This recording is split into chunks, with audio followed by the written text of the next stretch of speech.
Akibat cinta ditolak, dia telah disihir. Tunggu selepas ini. Assalamualaikum warahmatullahi wabarakatuh dan salam sejahtera. Selamat datang ke channel Ali Bosco. Baiklah, channel ini banyak menyediakan video-video yang menarik, jadi jangan lupa untuk subscribe dan tekan butang loceng untuk update video-video yang terbaru. Jadi guys, video kali ini saya ingin kongsikan satu kisah seram yang agak seram dan ia adalah berdasarkan kisah sebenar. Dan kisah ini saya dapat daripada Kelab Cerita Hantu Malaysia di Facebook yang dikongsikan oleh seorang pengguna Facebook bernama Suzilai, dan tajuk kisahnya ada yaitu Cinta Maisara. Jadi jom kita dengar cerita ini. Kisahnya bermula bila seorang pemuda, dia mempunyai paras rupa yang handsome, tampan, menarik hingga digilai oleh ramai wanita. Dan si Tam ni seorang playboy. Playboy. Dikatakan perempuan berganti-ganti saja. Ya, ibarat tukar baju. Sampai begitu sekali.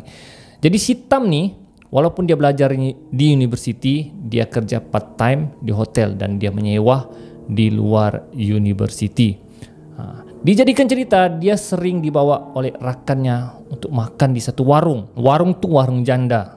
Okey, warung janda anak dua.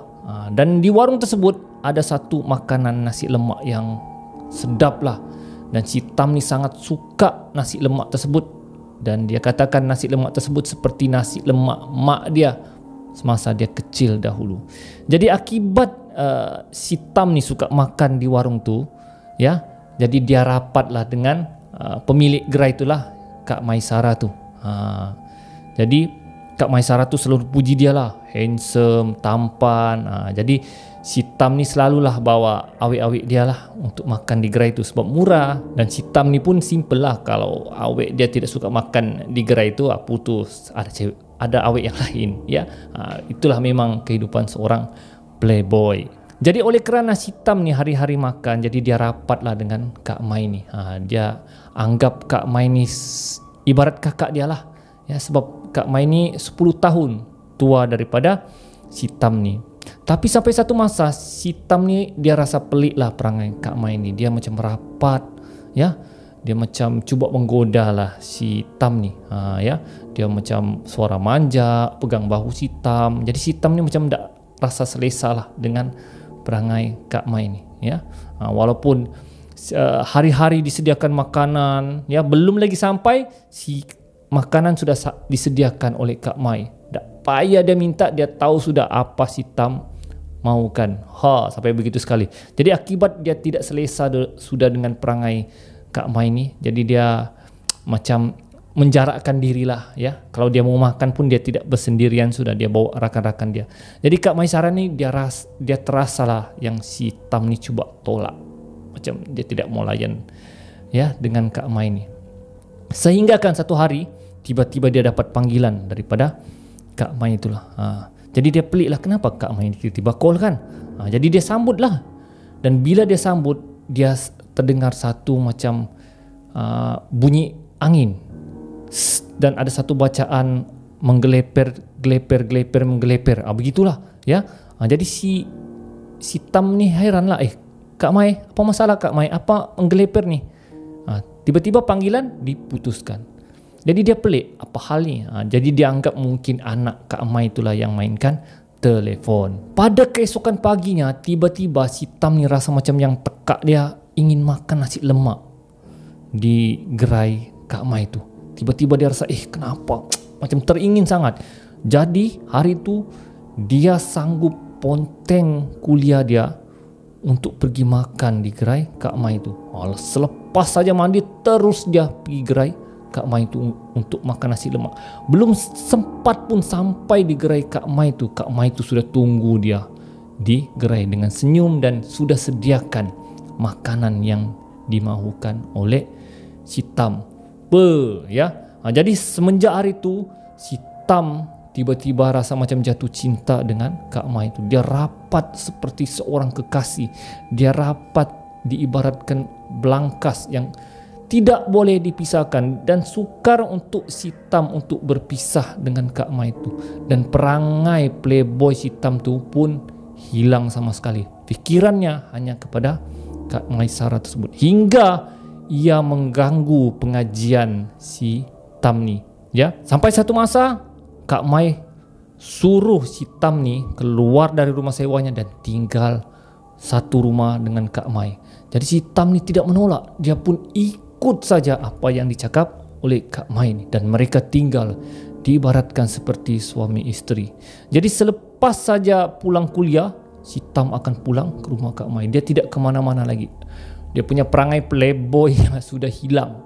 Ya, hidupnya hanya dengan Kak Maisarah.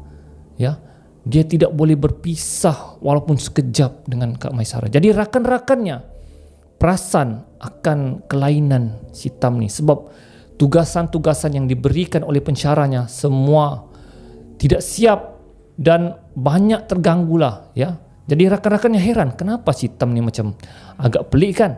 Jadi rakan-rakannya cuba menghubungi hal ehwal pelajar universiti untuk mencari waris keluarga si Tam ni, dan mereka dapat menghubungi abang si Tam ni. Jadi abang si Tam dan rakan-rakannya pergi serbu di mana tempat si Tam tinggal, iaitu di rumah Kak Maisarah itulah. Jadi mereka pergilah dan mereka panggil si Tam, dan abangnya marah, kenapa kau tinggal di rumah bukan mahram, bukan isteri kau? Ya, abangnya cakap, kau ni berdosa ni, tinggal bersedudukan dengan bukan mahram. Tapi si Tam marah. Dia cakap, aku sudah cinta dengan Kak Maisarah ni, kau jangan halang aku bang, dia cakap. Malah dia halau lagi abangnya, kau pergi dari sini. Ya, dia pun tidak tahu apa yang berlaku. Dia pun heran kenapa dia sanggup halau abang dia. Abang dia hanya geleng kepala dan belah dari situ bersama rakan-rakannya. Dijadikan cerita, abang si Tam ni, ya, terkena satu penyakit di mana kakinya tidak dapat bergerak dan membengkak, dan terpaksa bawa pergi hospital oleh isteri abang si Tam ni lah. Dan bila sampai di hospital, doktor tidak dapat mencari punca apakah penyakit abang si Tam ni. Jadi berubat sana berubat sini di hospital tidak dapat diubat, hingga kan terpaksa isteri abang si Tam tu panggil ustaz untuk merawat sakit abang si Tam. Dan terkejut ustaz perawat tu, dia katakan abang si Tam ni telah disihir. Dan dia cuba tanya abang si Tam, dengan siapa kau bergaduh ataupun ada sesuatu yang kau menyakiti hati orang. Jadi abang si Tam terus terfikir, yang teringatkan akan adiknya yang satu rumah dan rapat dengan Kak Maisarah. Kemungkinan dia begitu ustaz tu, Kak Maisarah tu yang sihir dia. Jadi si ustaz cuba baca ruqyah, doa untuk menghalang sihir tu, dan akhirnya ustaz tu berjaya menghalau ataupun melenyapkan sihir yang terkena dengan kaki abang si Tam tu. Dan abang si Tam tu pun sihat, dan ustaz tu kata sihir tu kembali kepada Kak Maisarah tersebut. Dan betul, Kak Maisarah tersebut sakit akibat sihir yang dihantarnya kepada abang si Tam tu terkena kembali kepada dia. Dan sampai satu masa si Tam disuruh baring oleh Kak Maisarah, dan si Kak Maisarah ni dia gunakan kuku kakinya, dan dia ikat rambutnya seperti macam benang lah. Kemudian dia jahit mulut si Tam ni. Ya, dia jahit. Si Tam tidak boleh buat apa-apa, walaupun dia rasa kesakitan, tapi dia tidak dapat buat apa-apa. Selepas si Kak Maisarah tu jahit mulutnya, dia jahit lagi mata dia. Oi guys.